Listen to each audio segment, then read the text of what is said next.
بسم اللہ الرحمن الرحیم۔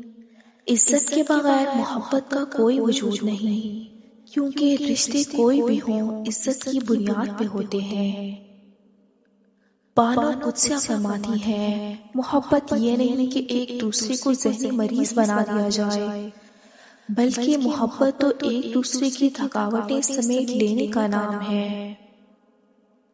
اللہ کو ٹوٹے ہوئے دلوں سے بے حد محبت ہے، اسی لیے دکھی دل والے اللہ کے قریب ہونے لگتے ہیں۔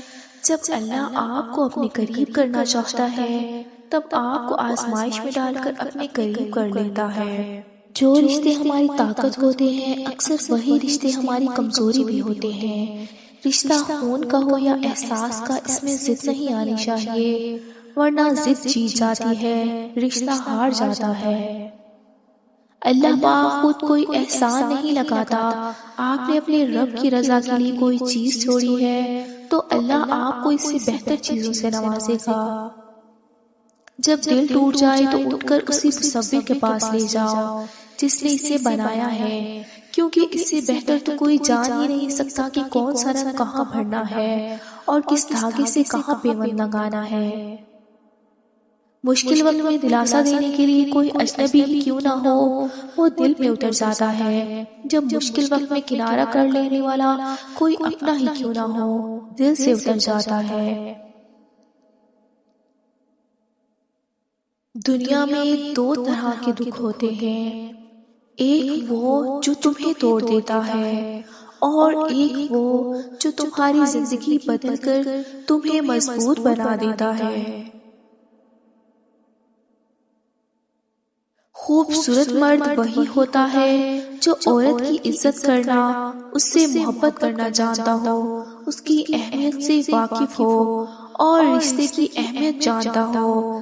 صرف چہرے اور قد کاٹ سے مرد کبھی خوبصورت نہیں بنتا۔ جب انسان محدود خواہشوں اور ضرورتوں کا پابند ہوتا ہے تو اسے زیادہ جھوٹ بولنے کی ضرورت بھی پیش نہیں آتی۔ ہر کسی کے پیار کا انداز الگ الگ ہوتا ہے، کوئی جتا دیتا ہے، کوئی خاموش رہتا ہے، اور جو خاموش رہتا ہے ضروری نہیں وہ پیار ہی نہیں کرتا، بلکہ ایسے لوگ آپ سے زیادہ محبت کرتے ہیں۔ ایک دن ایسا بھی آئے گا تم صبر کرتے کرتے اللہ کے اتنے قریب ہو جاؤ گے کہ اپنے دل میں ابھی دعا ہوگی اور اللہ پاک وہ دعا پوری کر دے گا۔ ضروری نہیں کہ زندگی میں صرف سبق سکھانے والے ہی ملیں، کچھ لوگ بہت اچھے بھی ہوتے ہیں جو آپ کو پہلے ہی لوگوں پر اعتماد کرنا سکھا دیتے ہیں۔ کوئی نہ کوئی انسان ایسا ہوتا ہے جس سے ہم بلا جھجک ناراض ہوتے ہیں، صرف اس امید پر کہ وہ ہمیں ہر صورت میں منائے گا۔ حضرت علی، کبھی کسی کو دکھ مت دو، کیونکہ معافی مانگ لینے پر بھی دل میں درد باقی رہتا ہے، جس طرح دیوار میں سے کیل نکالنے پر سوراخ باقی رہتا ہے۔ رسول اللہ صلی اللہ علیہ وآلہ وسلم نے ارشاد فرمایا، اللہ تعالیٰ کے لیے بعض لوگ ایسے ہیں جیسے کسی کے گھر کے خاص لوگ ہوتے ہیں۔ صحابہ نے عرض کیا وہ کون لوگ ہیں؟ ارشاد فرمایا قرآن شریف والے کہ وہ اللہ والے اور اس کے خاص لوگ ہیں۔ حضرت علی، جس کا ظرف دیکھنا ہو اس سے عزت دو، فطرت دیکھنی ہو تو اسے آزادی دو، نیت دیکھنی ہو تو اسے قرض دو، خصلت دیکھنی ہو تو اس کے ساتھ کھانا کھاؤ۔ حلال اور حرام سے غفلت۔ حضرت ابو ہریرہ رضی اللہ تعالیٰ عنہ سے روایت کیا کہ نبی کریم صلی اللہ علیہ وآلہ وسلم نے فرمایا، لوگوں پر ایک ایسا زمانہ آئے گا کہ انسان کوئی پرواہ نہیں کرے گا کہ اس نے جو حاصل کیا ہے وہ حلال ہے یا حرام سے ہے۔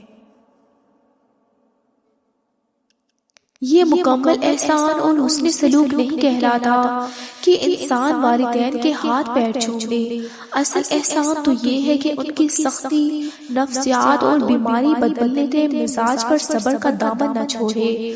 تعجب ہے جو لوگوں کی ایذا تو سہ لیتا ہے لیکن والدین کی معمولی بات پر ناک چڑھا لیتا ہے۔ جس کے ہاتھ میں تمہارا نصیب ہے وہ موزوں کا بادشاہ ہے، اور اس سے بہتر کوئی مصنف نہیں۔ وہ کہانی کا ہر رخ جب چاہے جہاں چاہے موڑ سکتا ہے، وہ نصیب کا ہر لفظ بدل سکتا ہے، اور زندگی کا ہر پہلو تمہاری چاہت کے مطابق بنا سکتا ہے۔ تم اس کی مان جاؤ، وہ تمہاری مان جائے گا۔ زندگی میں دکھ جس شدت کا بھی ہو، اللہ نے آپ کو آپ کے حصے کا سکھ بھی ضرور دینا ہے۔ آپ کا حساب کتاب شاید غلط ہو جائے، لیکن اس کے پاس سارا حساب کتاب بالکل اپنی اصل حالت میں موجود ہے۔ وہ اگر دکھ سے گزار رہا ہے تو سکھ بھی اس کے در سے ہی ملے گا۔ زرد پتے جہاں سے اترے ہیں، سبز پتے وہیں سے نکلیں گے انشاءاللہ۔ انا سب میں ہوتی ہے، جھکنا کوئی بھی پسند نہیں کرتا، مگر اس کے باوجود کوئی اپنی انا کا گلا گھونٹ کر آپ کے لیے جھک رہا ہے، آپ کو سنبھال کر رکھنا چاہتا ہے، تو قدر کریں ایسے رشتوں کی، ورنہ اچھے لوگوں کا کیا ہے، وہ کہیں بھی کسی بھی جگہ اپنا مقام بہت آسانی سے بنا لیتے ہیں۔ اور رہ گئی بات آپ کی، تو اچھے لوگوں کو کھو کر آپ نے کتنا گھاٹے کا سودا کیا ہے، یہ بات وقت آپ کو سمجھا دے گا۔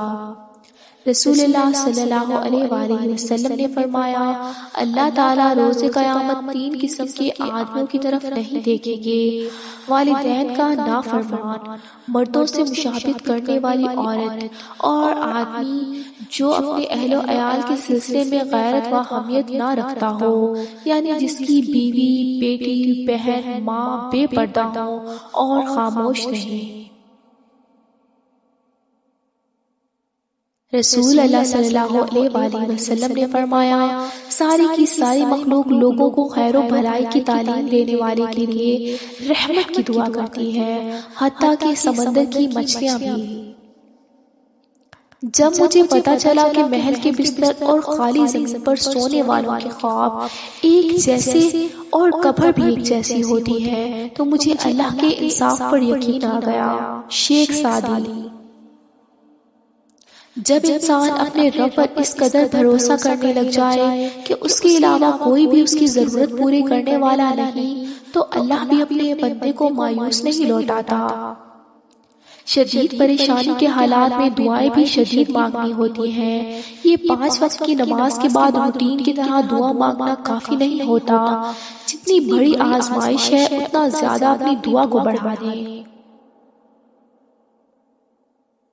بہترین مرد۔ کسی لڑکے نے اپنے باپ سے سوال کیا، مرد کو کیسا پتا چلے کہ وہ درست ہے یا غلط، کیونکہ کوئی بھی غلط کو خود نہیں سمجھتا۔ باپ نے جواب دیا، جب تمہیں لگے کہ تمہاری بہن یا بیٹی تمہارے جیسا مرد ملے تو تم سمجھنا تم درست ہو، ورنہ خود کو سدھار لو۔ حضرت علی نے فرمایا، 4 چیزیں جنت کی طرف بلاتی ہیں: صدقہ کو چھپا کر دینا، مصیبت کو چھپانا، والدین کے ساتھ نیکی کرنا، اور لا الہ الا اللہ کہنا۔